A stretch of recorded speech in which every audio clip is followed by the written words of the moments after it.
It takes a certain person to help people through a very traumatic experience without burying yourself emotionally into it, where you and take the focus away from you and your emotions to help them. Talk about that a little bit. How do you protect yourself? How do you protect yourself? Well, in fairness, it's a lifetime of learning. So from years in business in a leadership role, and then years of serving as a pastor to a small church, and then keeping the focus on the people you're serving, not judging them, which is our default response in our culture today. It is, yeah. And also in a traumatic moment, if a person feels judged, they don't have any protective emotional layers in place now, and they will explode. Whatever is their worst possible behavior will instantly come out, and so they need someone who's non-judgmental dealing with them, someone who chooses to understand them rather than judge them. Wow. So that is a bumper sticker that I'm going to put on my car. Choosing to understand people rather than judging people. That's fantastic. And that doesn't speak about how great a person I am. It just speaks about the choice we can all make to live a life that's based on I choose to try to understand as opposed to judge. Yeah. Part of listening, and I've heard this phrase before, where you're not listening to respond, you're listening to hear, or something like that. Listening to understand. Listening to understand. Listening to understand. And that is very significant. And so to say to your ears, listen, don't judge. As a former pastor, I learned a lesson a long time ago, and it's a small little verse in Scripture that says, mercy triumphs over judgment. And that's what I'm describing to you, Mike.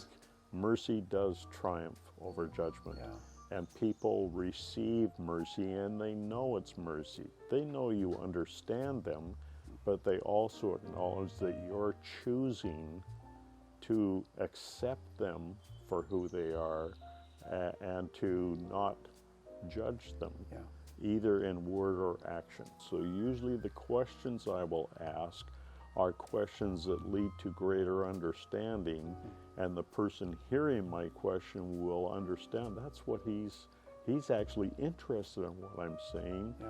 So the questions aren't indictments, they're simple questions of discovery. What would you say, one or two things, some key phrases that might help us rebuild a bridge that's been broken? Yes. Or to expand on relationships that we've already started on? Well, ironically for me, it's not so much what we say, but it's what we do.